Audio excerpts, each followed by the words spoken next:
Hola amigos, ¿cómo están? Bienvenidos una vez más al canal. Hoy vamos a hablar del rey Salomón.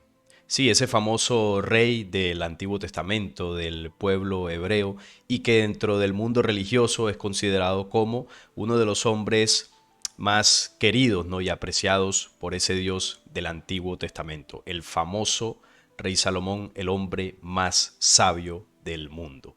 Un personaje muy enigmático, ¿no? Cuya historia principalmente se encuentra en los libros de reyes del Antiguo Testamento y que en torno a su figura hay diversas leyendas e historias que lo convierten en un personaje misterioso. Hoy vamos a estar hablando de esa parte oculta o no tan conocida del rey Salomón, su verdadera identidad. Para ello vamos a comenzar con definiciones como siempre lo hacemos. Por acá tenemos la definición más conocida de lo que es el rey Salomón. Cuando hablamos de Salomón, también es llamado Gededías. Fue, según el Tanakh y el Antiguo Testamento cristiano, un sabio y rey del Reino Unido de Israel que sucedió a su padre David. Su vida y obra se describen en la Primera de Reyes y la Segunda de Crónicas, según los escritos sagrados. Fue el tercer y último monarca de la monarquía unida, es decir, antes de la separación del territorio israelita de los reinos de Judá e Israel. Su reinado duró 4 décadas, entre los años 965 y 928 a.C. En los textos mencionados se dice que el rey Salomón heredó un considerable imperio conquistado por su padre el rey David, que se extendía desde la frontera con Egipto hasta el río Éufrates en Mesopotamia. Este reino estaba integrado por el territorio de Israel, administrado con un sistema de 12 distritos y numerosos reinos vasallos o sometidos.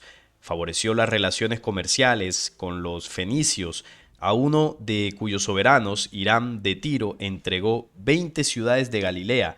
Con marinos de ese origen organizó una expedición comercial que partió de Eliad en el Mar Rojo hasta el país de Ofir, identificado con Etiopía o la India. También mantuvo contacto con la soberana del reino de Saba en el Yemen. Se le describe como sabio e inmensamente rico, con un gran harén. Era mujeriego este rey medio sinvergüenzón, ¿no? El cual incluía la hija del faraón y se añade que dedicó su reinado a grandes proyectos de construcción, notablemente el Templo de Jerusalén, que fue la obra magna por mandato de Yahvé al rey David, pero quien llevó a cabo la construcción fue Salomón. Es presentado como un fervoroso adorador de Yahvé, devenido en politeísta ya en su vejez, en su etapa final. Además se le atribuye la autoría de algunos libros bíblicos, a saber, como Eclesiastés, Proverbios, Cantar de los Cantares, algunos salmos y posteriormente los libros de la sabiduría y de las odas de Salomón, ambos pseudopigráficos. En el Corán, Salomón es considerado uno de los más importantes profetas. Los musulmanes se refieren generalmente a él con la variante árabe Sulaimán. En el Kebrat Nagats, libro de la gloria de los reyes de Etiopía, crónica pretendientemente histórica de los reyes de Etiopía, se describe la descendencia de Salomón desde su hijo Menelik I, hijo de Salomón de la reina de Saba. En las tradiciones herméticas se lo asocia a la magia y al conocimiento de sabidurías ocultas. Esta es la biografía básica y más conocida de Salomón. Esta parte es la que más se conoce en el mundo religioso y es considerado por eso un hombre muy importante, sobre todo en la historia del pueblo judío, por lo que él representó, ¿no? Un hombre con unas capacidades muy impresionantes para la época, una gran riqueza, una gran prosperidad de su reino y, como lo decía al principio, se le conoce por su gran sabiduría, ¿no? Para gobernar, para establecer todos sus estatutos y todo el legado que él dejó en la historia, ¿no? de este pueblo y también por la influencia de la religión, sobre todo en Occidente, la religión judio-cristiana, también es muy conocido por la población en general. El famoso rey Salomón. Pero vamos a hablar entonces de esa parte no tan conocida. Como decía en la parte última de su biografía, Él es muy conocido en ciertas tradiciones ocultistas de la magia y sabidurías ocultas. Y ahora vamos a ver por qué. Porque él se le conoce también en el Corán, ahí lo mencionaba, como un profeta, como un hombre de luz, ¿no? Como un hombre que fue agradable a los ojos de Dios. Sin embargo, Salomón tiene una parte muy oscura, una parte demasiado ocultista, que tiene que ver con todo el mundo de los demonios. Algunos de ustedes habrán escuchado la famosa clavícula de Salomón, el anillo de poder que tenía y sus 72 demonios. Y uno se pregunta, bueno, ¿qué tiene que ver una persona que es agradable a los ojos de Dios, un ser de luz, una persona pues que es correcta en su comportamiento, por eso agrada a Dios, y se supone que ese Dios al que él agradaba, bueno, es un ser de luz, o eso cree la humanidad en general, que este sería el Dios verdadero, Jehová Yahvé? Entonces, sería un hombre perfecto. ¿Y qué relación podría tener entonces con el mundo oscuro, con los demonios? ¿Por qué hay esta relación? ¿Por qué por un lado se muestra como un hombre sabio y por el otro se muestra como un hombre ocultista? Y esa es la verdadera identidad que vamos a estar estudiando. Porque cuando hablamos del rey Salomón, en esa parte no tan conocida, hay que hablar entonces de la clavícula. La clavícula de Salomón es el grimerío de protección ante los demonios y entidades malignas. Y suena bien, ¿no? Bueno, si este es un ser de luz, obviamente tiene algunos rezos, algunos encantos que impiden que a usted lleguen los demonios. Pero vamos a ver de qué trata todo esto. ¿Quién es Salomón y por qué los demonios le temen? La clavícula de Salomón es uno de los grimeríos más poderosos de la magia y que hasta la Iglesia Católica usa para alejar el mal. Según detallan los datos bibliográficos, el rey Salomón fue un gran conocedor de la magia y del mundo espiritual. Según el Antiguo Testamento, el rey Salomón portaba un anillo que tenía el poder de controlar a los demonios. De ese anillo vienen muchas tradiciones, incluso actualmente está el anillo papal, que las personas deben besar cuando se acercan al Papa, al sumo pontífice. El rey Salomón logró encerrar y dominar a 72 demonios de varios grados, que encerró y dominó en una vasija de bronce que selló con símbolos de protección que les prohibía escaparse y atacar a la humanidad. No es de esperarse que las clavículas de Salomón no sean sus restos, sino todo el conjunto de conocimientos mágicos que él manejaba, que hasta la iglesia hoy en día, como dice acá, usa para contener la maldad de los demonios. Incluso esto se utiliza en el tema de exorcismos, para atraparlos y encerrarlos, para que no sigan dañando. Símbolos, esto se compone de símbolos, oraciones y conjuros que el mismo rey Salomón habría dejado para la humanidad. El mito del rey Salomón como un hombre sabio y que tenía el control sobre los demonios y podía exorcizar a cualquier ser maligno, con facilidad es un tema del que se hable en el mundo espiritual, en el católico, expresado en la Biblia misma. Incluso se cree que realmente la sabiduría de Salomón radicaba no en una sabiduría en general para hacer el bien como tal, sino la sabiduría de Salomón era precisamente este conocimiento ocultista. Tenía un conocimiento profundo en el mundo del ocultismo, en el tema de los demonios, y su conocimiento consistía en dominarlos, controlarlos y hacer que estos demonios trabajasen para él. Ahora lo vamos a ver porque los demonios tuvieron mucho que ver en la construcción del primer templo. De hecho, hasta el Corán de la religión musulmana reconoce al rey Salomón como rey y profeta. Se dice que había genios que trabajaban para él, con todo el permiso del Señor. Ojo que aquí también se menciona de que Dios permitía que estos demonios trabajaban o trabajasen en llave con Salomón luego de que Salomón los dominaba. El grimerío también es reconocido como Lemegetón, un antiguo texto ocultista que define la demonología y la magia como defensa ante el mal, pero eso sí, se debe tener mucha fe para que surta efecto. Otra de las cosas que también es importante mencionar es que hay un documento muy conocido también dentro de este ocultismo que es el libro de los muertos, ¿no? Que se dice que viene de tradiciones de Egipto, de Arabia y que reúne varios encantamientos. Y se dice también que este libro condensa muchas de las enseñanzas de Salomón para el dominio de estas dimensiones oscuras, el dominio de estas entidades. Allí se agrupa varias de su sabiduría y sus enseñanzas de todo este mundo místico.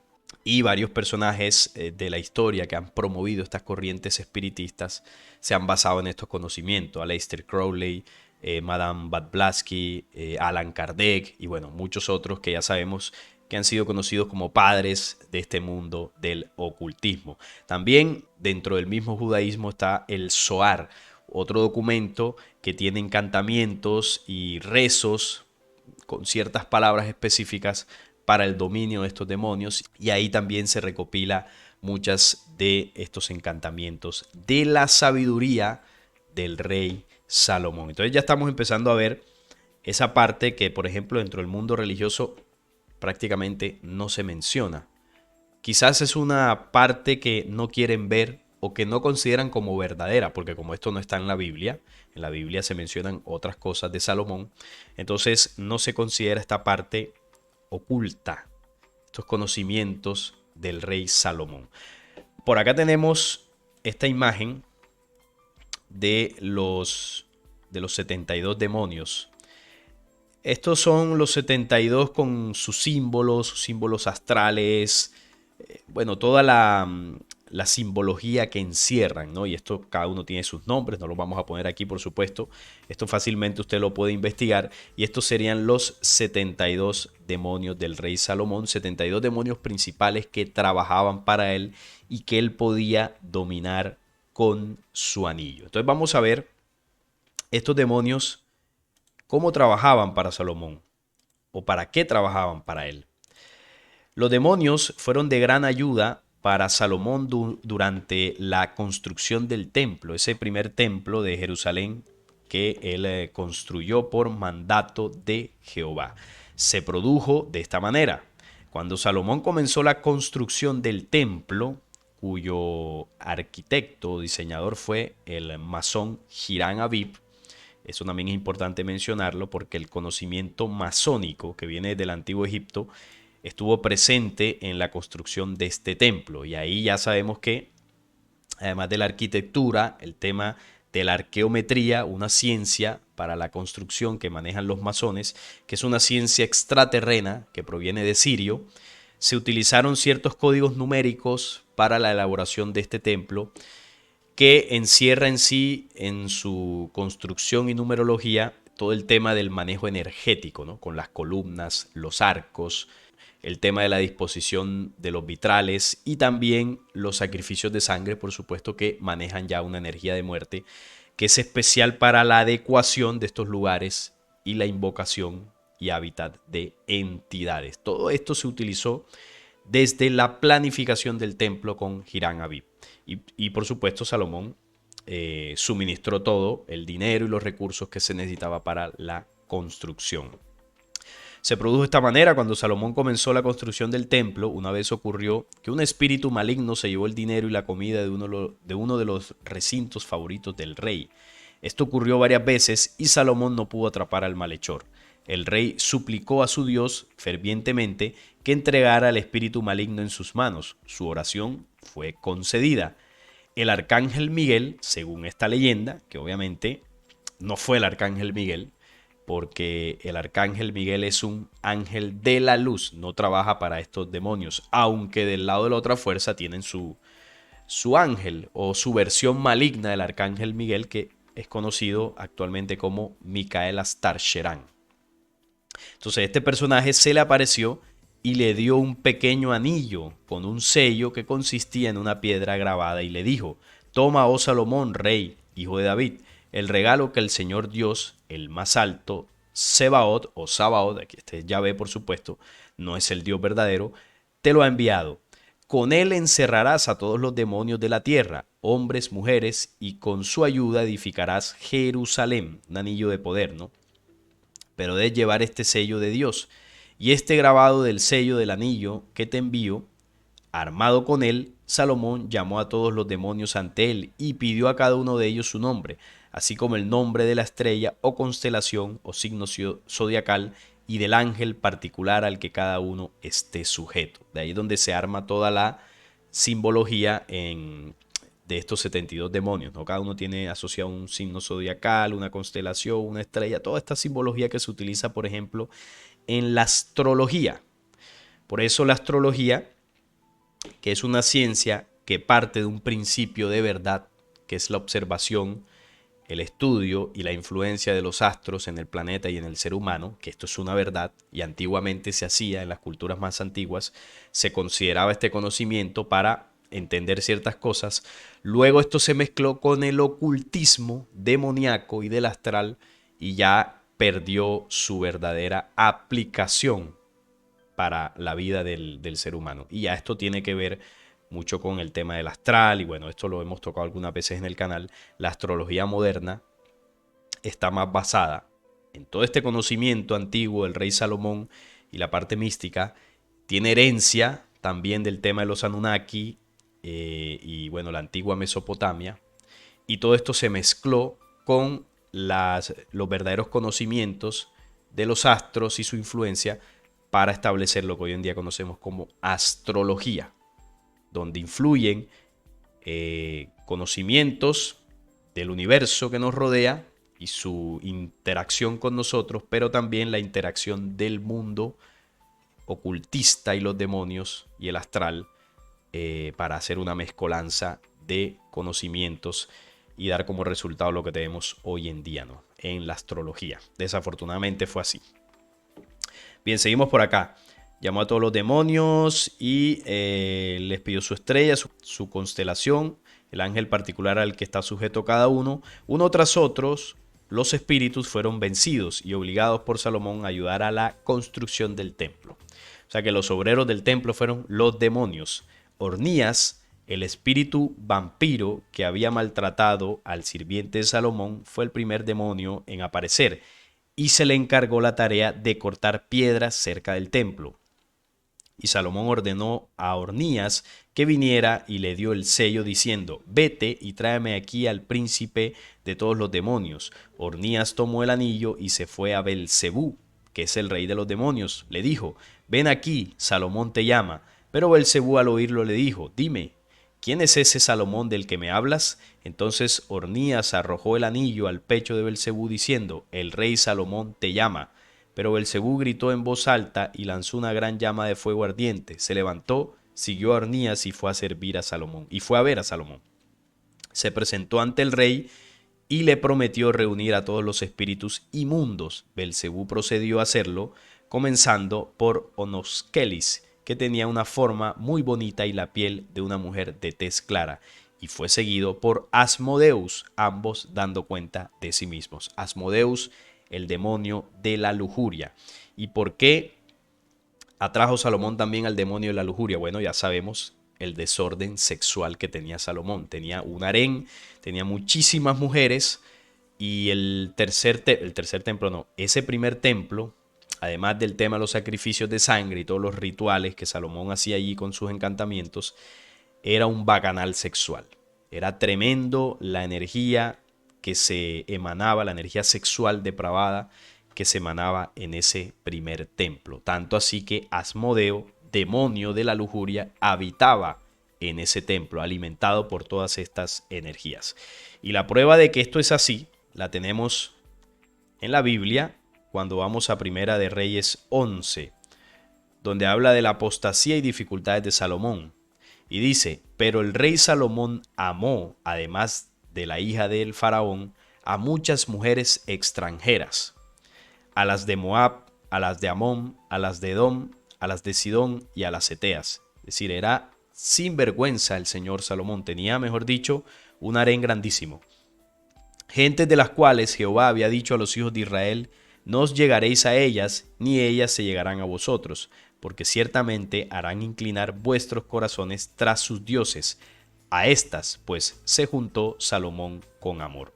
Y tuvo 700 mujeres reinas y 300 concubinas, y sus mujeres desviaron su corazón. Tremendo este hombre, le rindió el tiempo. Obviamente, un hombre en condiciones naturales, un hombre natural, esto es imposible. O sea, ¿cómo usted va a tener tantas mujeres y sobre todo complacerlas a todas? Esto es imposible. Aquí estamos hablando de que Salomón realmente no era un ser humano como tal, que estamos ante un demonio, un ser que hablaba con los demonios, que podía dominarlos, tenía la sabiduría para hacerlo y trabajaban para él. Entonces aquí había todo un nicho de entidades impresionante y solo los demonios son los que pueden comportarse de esa forma. Esto un ser humano es imposible, ¿no? Con toda esta perversión. Y cuando Salomón era ya viejo, sus mujeres inclinaron su corazón tras dioses ajenos, y su corazón no era perfecto con Jehová su Dios, como el corazón de su padre David, porque Salomón siguió a Astoret, que es otro demonio, Astarot, del astral, de la astrología, de ahí proviene todo esto.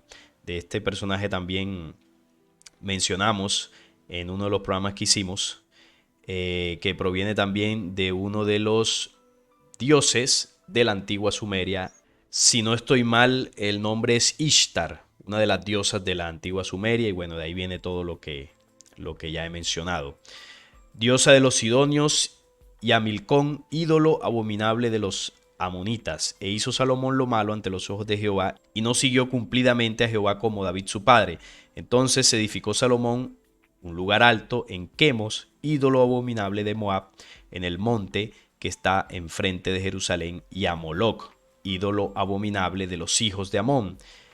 Así hizo para todas sus mujeres extranjeras, las cuales quemaban incienso y ofrecían sacrificios a sus dioses. Es decir, aquí ya el hombre se deschavetó, se descarrió completamente de las órdenes de Yahvé.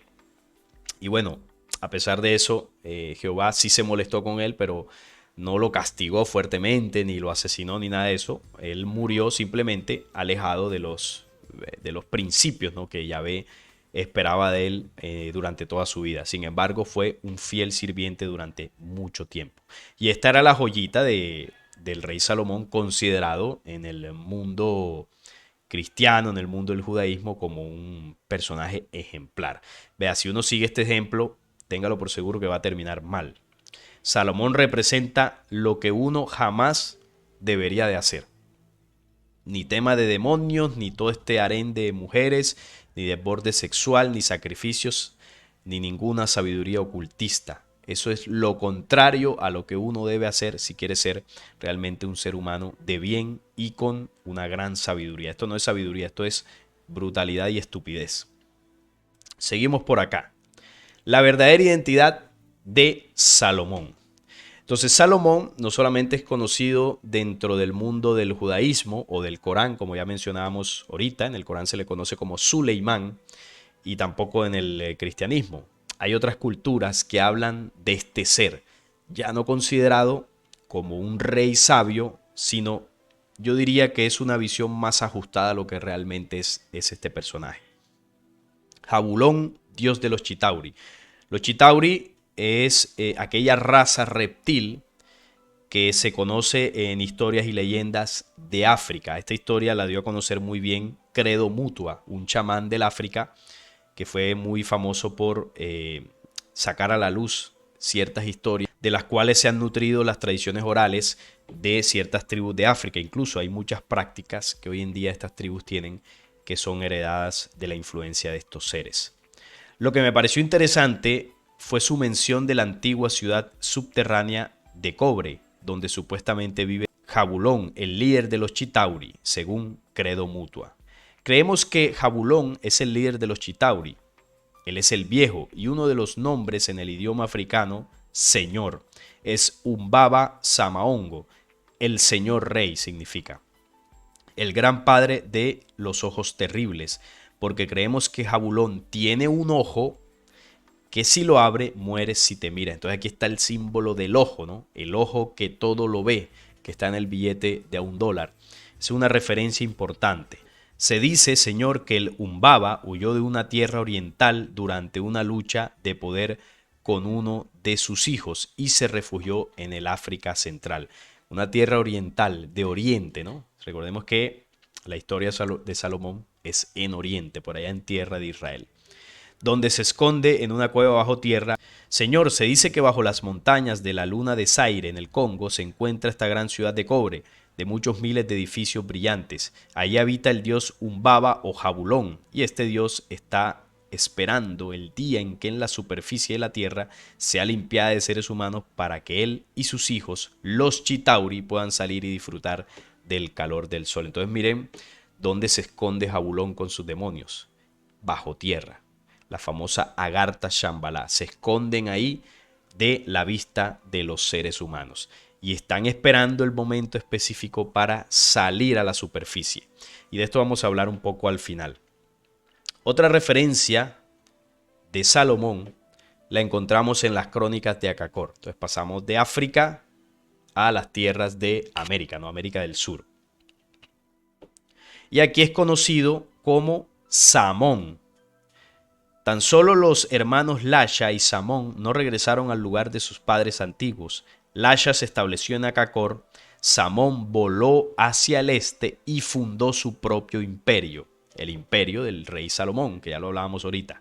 La crónica de Acacor no dice mucho sobre el imperio de Samón, el hermano de Lasha, que había descendido a la tierra con los dioses en el año 7315. Según la historia escrita de mi pueblo, se estableció sobre un gran río situado más allá del océano oriental. Escogió unas tribus errantes, el pueblo hebreo, y les transmitió sus conocimientos y su sabiduría. Bajo su dirección, cultivaron los campos y construyeron poderosas ciudades de piedra, ¿no? Como el primer templo y la ciudad de Jerusalén. Según las profecías de los sacerdotes, sobrevendrá una tercera gran catástrofe que destruirá la tierra.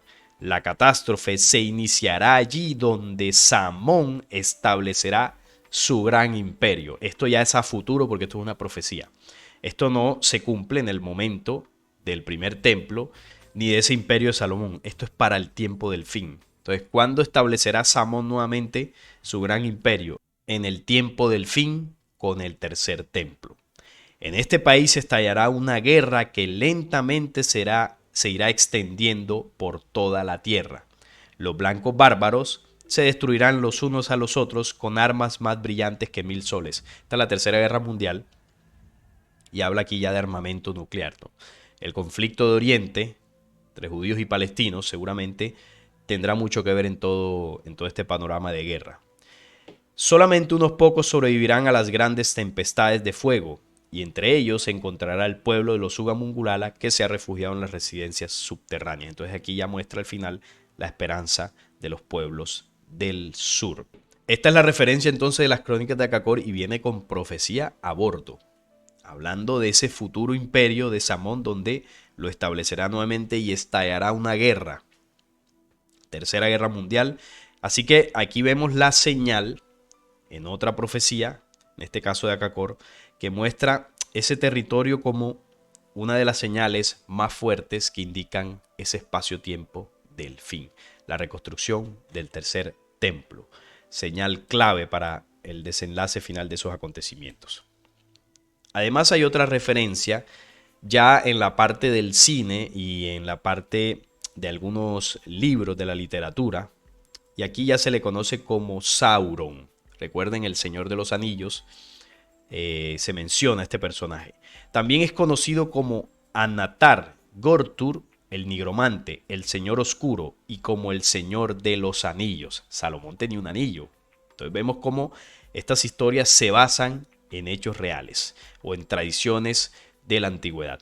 Es un personaje ficticio que forma parte del Legendarium, creado por el escritor británico J.R.R. Tolkien. Es el personaje titular y el antagonista principal de la novela El Señor de los Anillos, creador del Anillo Único, su anillo, el que controla a los 72 demonios, recuerdan, lo hablábamos ahora, así como principal antagonista durante la segunda y tercera edad del Sol en la Tierra Media, aunque también aparece en el Silmarillion, que es otra obra que también aparece Sauron como el enemigo, donde se revelan sus orígenes.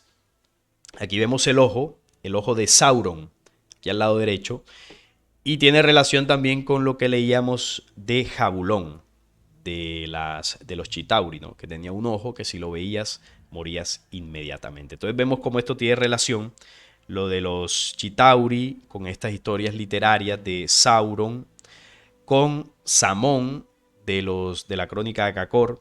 Está el tema del ojo, del billete de $1, que representa a ese poder iluminado que recopilaron los Illuminati para fundar todo su poderío de control. Y vemos cómo Salomón está detrás y ha influido en todas estas corrientes ocultistas, en todos estos poderes que también han controlado el mundo, y ha influido en distintas culturas de la tierra, influido de forma negativa, porque en África era el líder de los Chitauri, por acá en las tierras de Acacor era un personaje negativo también. Incluso Samón vino hasta estas tierras de América a recopilar la materia prima para para la reconstrucción del templo. Es lo que se conoce en los textos bíblicos como las tierras de Ofir, que no es en la India como se cree. Las tierras de Ofir es aquí, en América del Sur. Lo dicen las crónicas de Acacor. Salomón enviaba sus naves, sus barcos, y venía a sacar los recursos para llevárselos para la reconstrucción, o para la construcción más bien, de ese primer templo.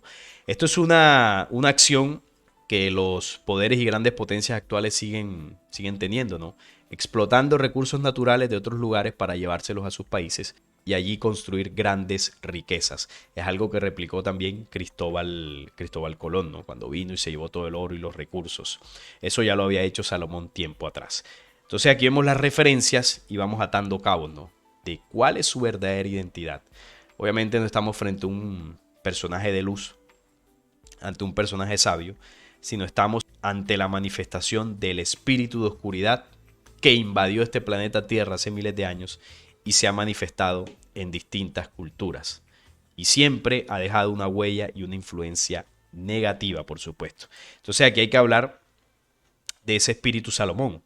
El espíritu Salomón es una entidad totalmente perversa que llegó con esta invasión extraterrena y tiene la característica de viajar en el tiempo posesando cuerpos y personajes importantes en la historia para obligarles a que hagan su voluntad, ¿no? Y trabajen para los propósitos de ese programa oscuro. Aquí he colocado algunos nombres, pero hay muchos más. Si usted investiga la historia de estos personajes y su legado, se dará cuenta que, bueno, muchos de ellos son papas, hay políticos, hay personajes de corrientes ocultistas que con su legado, han de alguna forma moldeado la historia humana para dirigirla a un solo propósito.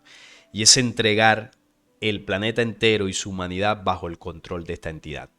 Está Esteban VI, Silvestre II, que eran papas, Roger Bacon, personaje místico, el Papa Alejandro VI, Cristóbal Colón.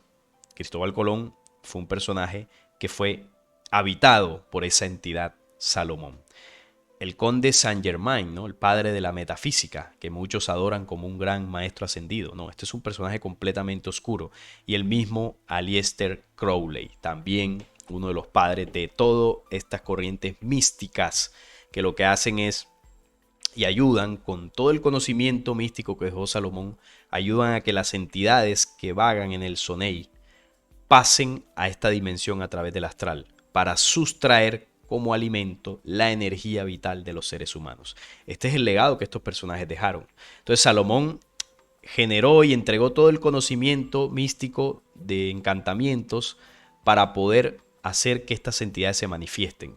Y estos personajes en la historia fortalecieron esas enseñanzas y crearon corrientes esotéricas para que cuando los seres humanos entraran en ellas y las practicaran, pues sirvieran de alimento, ¿no? Corrientes como la metafísica, la gnosis, el espiritismo, la brujería, los hechizos, los encantamientos, bueno, y un sinnúmero, la astrología que hablábamos ahorita, y un sinnúmero de distintas corrientes que giran en torno al conocimiento y sabiduría ancestral de Salomón. Todas ellas se nutren de esos famosos encantamientos. Y ese espíritu Salomón ha estado presente en la historia, posesando cuerpos para traer precisamente ese nuevo orden mundial donde él sería el rey y líder absoluto. Porque Salomón es el Mesías que su pueblo espera. Un hombre que tendrá dentro de sí el espíritu Salomón. Toda la maldad encarnada en un cuerpo, en su tercer templo. Por eso decía la profecía de los Uga Mungulala, que en el tiempo cuando Samón establezca su imperio, es donde comenzará la guerra y los acontecimientos finales. También lo que decían los Credo Mutua, ¿no? Que los Chitauri junto a su rey Jabulón están esperando para salir a la superficie y apoderarse del mundo. Eso es lo que ellos están esperando y han venido trabajando históricamente para eso. Entonces Salomón tiene encerrados a los demonios, tiene control sobre ellos, y cuando él esté establecido en su tercer templo, va a desatar los portales que irán preparando durante algunos años con todo el tema de los sacrificios de sangre para que esas entidades se vuelvan a manifestar y ataquen a la humanidad terrestre, tema que también hemos hablado aquí en el video que hice sobre el secreto del templo de Jerusalén. Ellos vienen preparando todo esto, tiene su pueblo elegido que ha venido ejecutando también sus planes para establecer en su famosa tierra prometida su imperio del tiempo final con su nuevo orden mundial. Esa es la estrategia, plan de oscuridad que ellos tienen. Y ahí empezamos entonces a ver quién es realmente Salomón. Entonces, cuando queremos ir a ese origen de ese espíritu Salomón, ese origen del espíritu Salomón es contrario a esto que estamos viendo aquí. Esto que estamos viendo aquí es el principio original, lo que dio origen a todo lo que existe dentro de la creación luz. Entonces tenemos las tres primeras fuerzas que habla el libro secreto de Juan: el Padre Altísimo, el Santo Espíritu Bárbelo y el Vástago. Cuando estas tres fuerzas se unen, como dice en el texto de abajo, la mente deseaba crear algo mediante el verbo del Espíritu invisible. Su voluntad se hizo realidad y apareció con la mente, mientras la luz la glorificaba. El verbo siguió a la voluntad del verbo como esa esencia primigenia que utilizaron estas leyes primarias para crear todo lo que de ahí en adelante existía, ¿no? O existiría. Como dice el primer capítulo de Juan, todo fue hecho por el verbo y sin él nada ha sido hecho.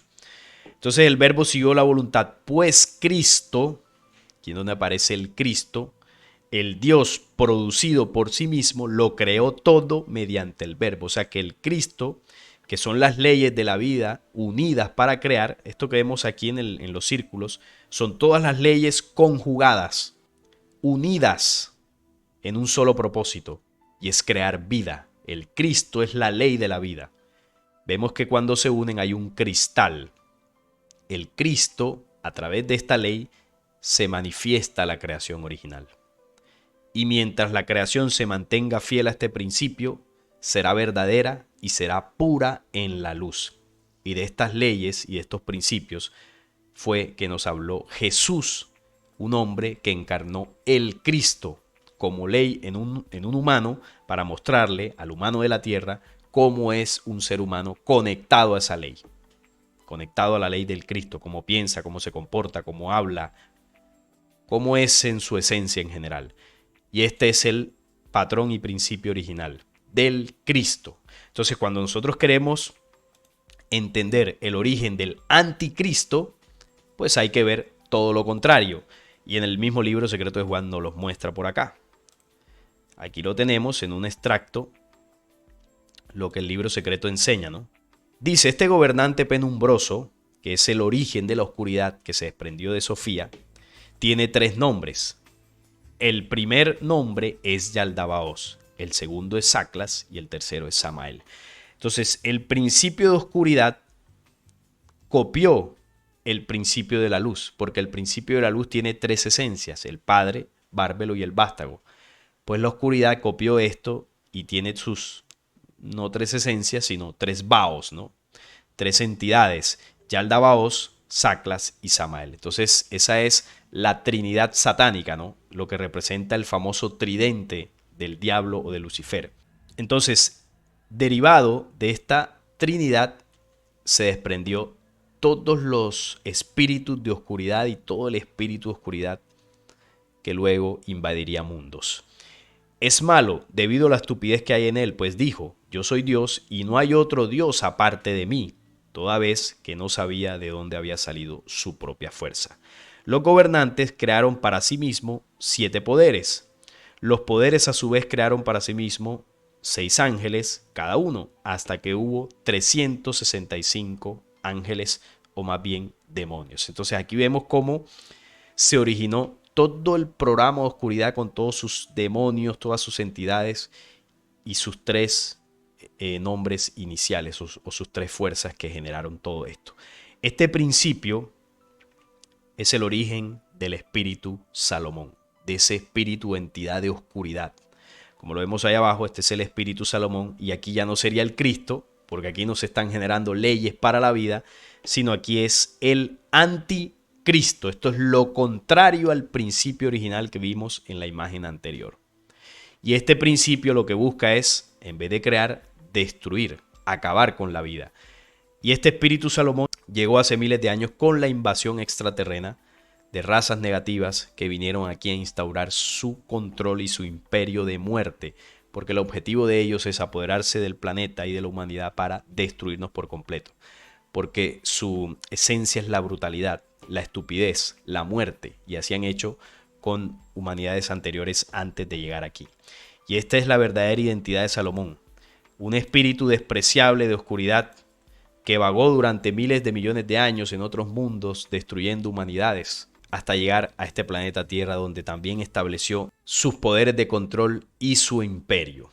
Y este imperio, que él ha venido trabajando fuertemente para conseguirlo, lo quiere establecer por última vez o afianzar por última vez en su tercer templo, donde una humanidad inocente de todos estos procesos le sigue viendo y adorando como si fuese un rey o un ser superior sabio. No, y aquí estamos frente a un ser despreciable, ¿no? Una entidad que maneja a todos los demonios, y los demonios lo respetan, no porque él tenga un anillo solamente, sino porque él es el padre de los demonios. El espíritu Salomón es el padre de todas las entidades.